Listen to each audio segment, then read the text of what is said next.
Marcus Elijah Cole pressed his palm flat against the glass door of Cole Industries headquarters and felt the cold of it travel up his arm. He had built this building, not metaphorically. He had signed the check.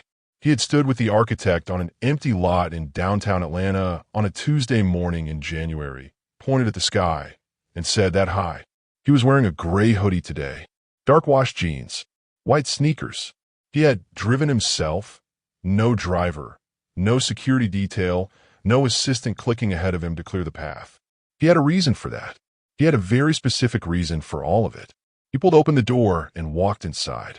He had no idea what the next 90 minutes would cost the people in this building, but they were about to find out. Two security officers stood behind the front desk. One was maybe 26, thick-armed, named Badge reading Carter. The other was older, soft around the middle, Badge reading Price. Carter looked up first. Marcus crossed the marble floor toward the reception desk. The ceiling above him soared 40 feet. His name was carved into the wall behind the security station in brushed copper letters 6 inches tall. Cole Industries. The C alone was bigger than his head. He stepped to the desk. Carter didn't say good morning. Carter looked at the hoodie, looked at the jeans, looked at the sneakers, and made a calculation that would end his career before lunch. Help you with something? I'm here to access the executive floor, Marcus said. His voice was even. It was always even. Carter picked up a clipboard. You have an appointment? I don't need one. Everybody needs one. Carter glanced at Price, who was looking elsewhere, deciding already not to be part of whatever this was. Executive floor is restricted. Who are you here to see? No one. I work here. Carter set down the clipboard. You work here. That's right. In what department? Marcus looked at him for a moment. Not angry. Something more like curious. The way a doctor looks at an x-ray. I'm going to need you to check the authorized personnel registry, Marcus said. My name should be at the top. Your name? Marcus Cole. Nothing moved in Carter's face. That was the tell, Marcus noticed. Not surprise, not confusion. Nothing. Because Carter had already decided. The name hadn't changed anything. That was the thing about decisions made in the first 3 seconds. Facts don't reach them. Fact arrived too late. Sir, Carter said, and his voice had dropped into a register that was supposed to communicate authority. I need you to step back from the desk. Marcus didn't step back. I built this building, he said. Calm. Informational. The way you'd say, the coffee is ready. Carter came around the desk. He was taller than Marcus by 4 inches, and he used those 4 inches the way people do when they think height is an argument. He positioned himself between Marcus and the elevator bank. Sir, I'm going to ask you one more time. Step back, or I'm calling Metro PD. Behind Carter, 3 employees crossed the lobby toward the elevator. A white man in a Thomas pink shirt, a white woman with a Bottega tote, another man checking his phone. Carter didn't look at them. The elevator opened. They stepped in. The doors closed. Marcus had been counting. He pulled out his phone. Not to call anyone. Not yet. He pressed record. Your name is Officer Carter, Marcus said. Badge number 2241. Which I can read from where I'm standing. You've told me to step back twice. You've refused to check the registry. You've implied you'll involve law enforcement. He looked directly at Carter. I'd like to understand what triggered this response. What triggered? Sir, you walked in here without an appointment, without a badge, without. Other people walk in here without being stopped. Marcus tilted his head toward the elevator. 3 in the last 2 minutes. You'd like to tell me what was different about them? Price had turned around now. He was looking at Carter with an expression that was trying to be neutral and failing. This is a secure building, Carter said, but something had shifted in his tone. Just a fraction. It is, Marcus agreed, which is why the authorized personnel registry exists. Check it. I don't take orders from. I'm not giving an order. I'm making a request. Marcus's voice didn't rise. It never rose. Check the registry. Type in Marcus Elijah Cole. 3 words. That's all I'm asking you to do. Carter stood where he was for 4 full seconds. Then he went back around the desk. He typed. His face did something complicated. He typed again, because people always type again when the first result isn't what they expected. Marcus waited. The copper letters on the wall caught the morning light. What Carter was reading, Cole, Marcus Elijah, owner and chairman. Access level, unrestricted. Override authority. All. What Carter did with that information. He closed the window. There may be a system error, Carter said. Price made a sound that wasn't quite a word. Marcus had been in business for 19 years. He had started Cole Industries in a two-room office above a dry cleaner on Peachtree Street with $40,000 and a business plan he'd written on yellow legal pad. He had survived the recession of 2008 by working 20-hour days for 11 consecutive months.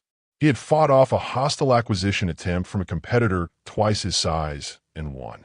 He had been laughed at, dismissed, underestimated, written off, and passed over by people who later came looking for meetings. He knew how to wait. Call your supervisor, Marcus said. Sir. Officer Carter. Call your supervisor. The supervisor's name was Donna Whitfield. She was 51, had managed building security for Cole Industries for 6 years, and she materialized from the back corridor with the practice speed of someone who had been listening from around the corner. She looked at Carter. She looked at Price. She looked at Marcus. She did not look at the copper letters on the wall, which was interesting, Marcus thought. You'd think that would be the first thing. Your eyes would just go there. What's the situation? She said to Carter. This individual attempted to access the executive floor without an appointment. Refused to identify himself through proper channels. I identified myself immediately, Marcus said. My name is Marcus Cole. I asked Officer Carter to check the authorized personnel registry. He checked it, found my record, and told me there may be a system error. Whitfield looked at Carter. Carter said nothing. May I ask your name? Marcus said to Whitfield. Donna Whitfield, head of building security. Ms. Whitfield, I'd like you to look at the registry entry for Marcus Elijah Cole and tell me what access level it shows. A pause. Something was happening behind Donna Whitfield's eyes. The math was being done. The cost-benefit calculation of several different paths was running very fast. If you could just show me some ID, she said. I show my ID to Officer Carter. He returned it to me. Marcus reached into his jacket pocket and produced his driver's license. He said on the desk, That's my face. That's my name. The address on that license is 4400 Buckhead Trail, which is where I live. He then produced a second card. Cole Industries Corporate Identification. Chairman. That's also my name. Also my face. Whitfield picked up the cards. She looked at them for longer than was necessary. Then she looked at the registry screen, which Carter had closed, but which she reopened. Her face went through several changes. She set the cards down. Mr. Cole, she said carefully. Yes. I apologize for. I'd like to go up now, he said. We can talk about the rest of it after. The elevator opened on 42. Marcus stepped out into the executive suite. His executive suite. His company's executive suite. His assistant of 11 years, Paulette Osebonsu, was at her desk outside his office door. She looked up. She looked at his face. She knew that face. She had seen it across countless negotiating tables, through a bankruptcy scare, through the acquisition fight, through his divorce, and everything after. She read it the way a navigator reads weather. How long did they hold you downstairs? She said. 22 minutes. She reached for her legal pad. Don't, he said. She put the pad down. I'm going to handle this myself, he said. Can you give me the personnel files for Carter, Price, and Donna Whitfield? Pull the security logs from the lobby for the last 30 days. Timestamps, badge-in records, everything. Done. And I need the complete CCTV archive from this morning. Lobby cameras. The timestamp from when I walked in. You recorded it yourself, didn't you? It wasn't a question. Marcus went into his office. He sat behind his desk. The Atlanta skyline filled the window behind him. On the credenza, a photo of his mother, taken outside the dry cleaning shop where he'd rented his first office.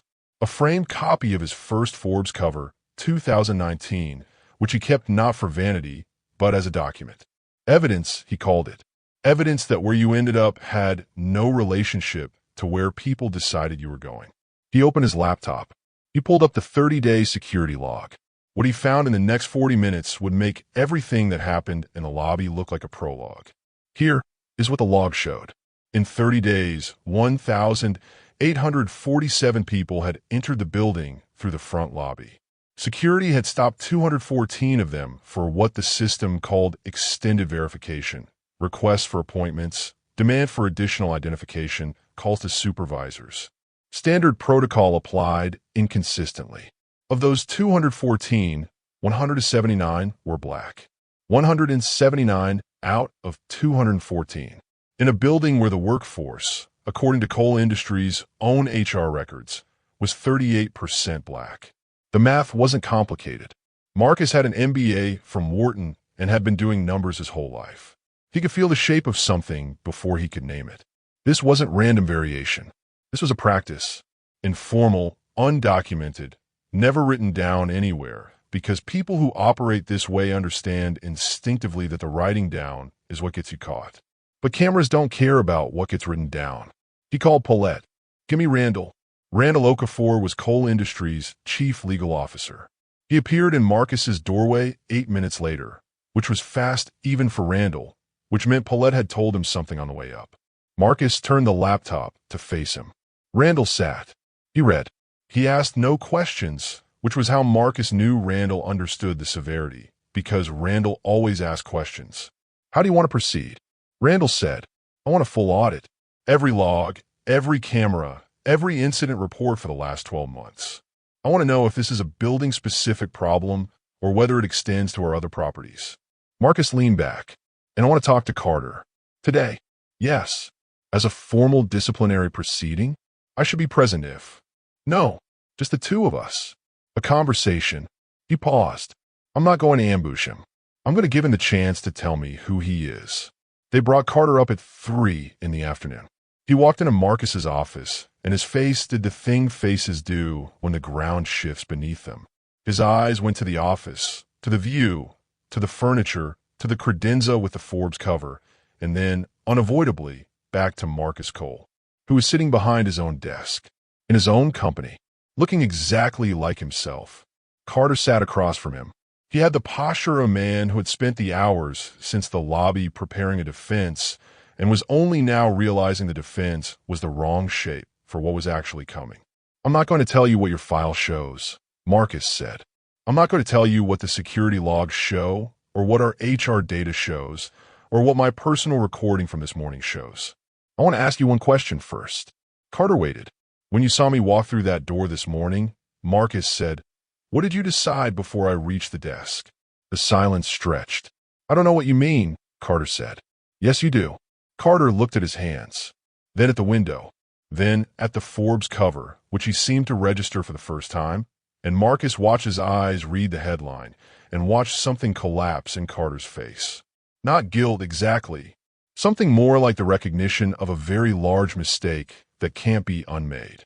"I was following protocol," Carter said. "Which protocol?" "Identifying individuals without.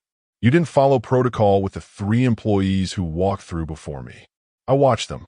"Watched you? You had a conversation with the man in the pink shirt about the Falcons game." "I heard you. You didn't ask him for his appointment." Carter said nothing. "Here's what I believe," Marcus said. "I believe you're not a bad person.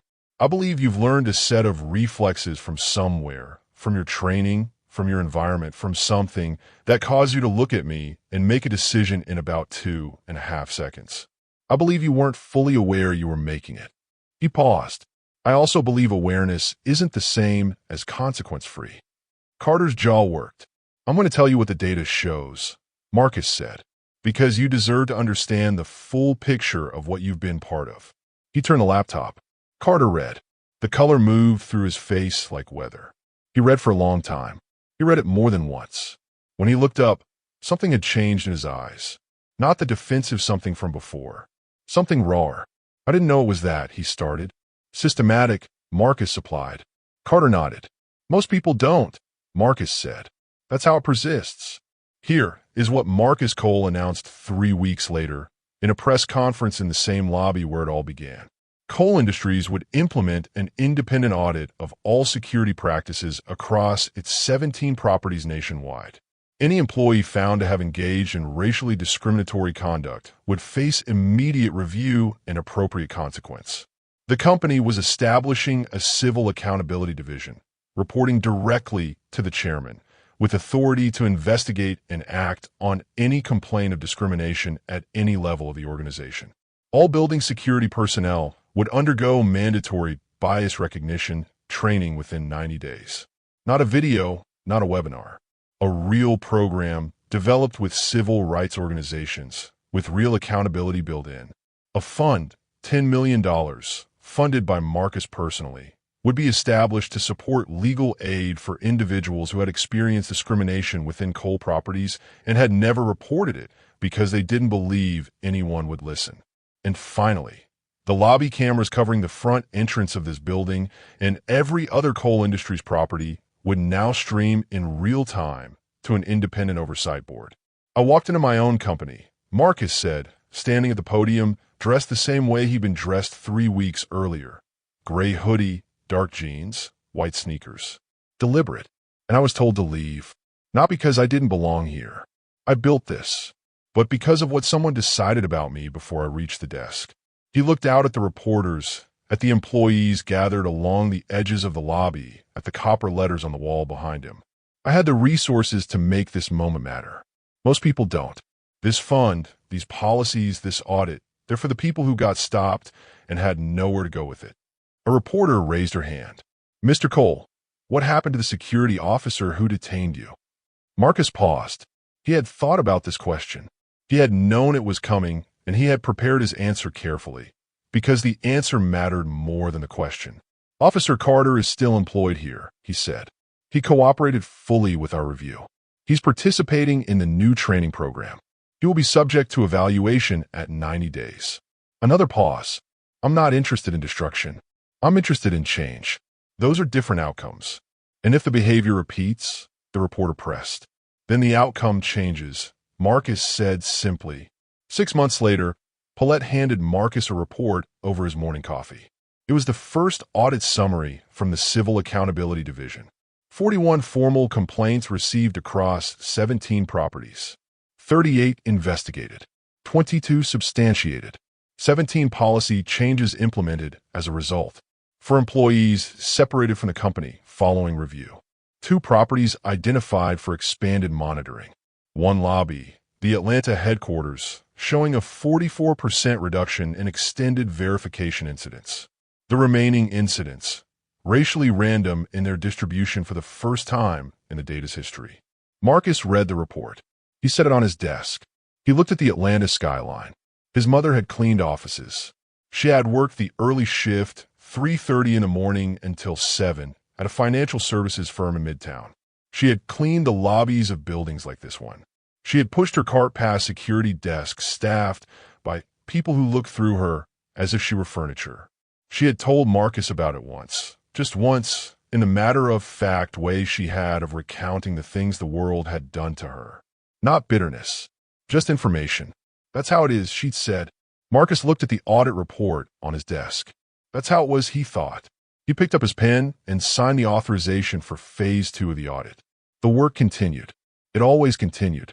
But so did he. Justice doesn't announce itself.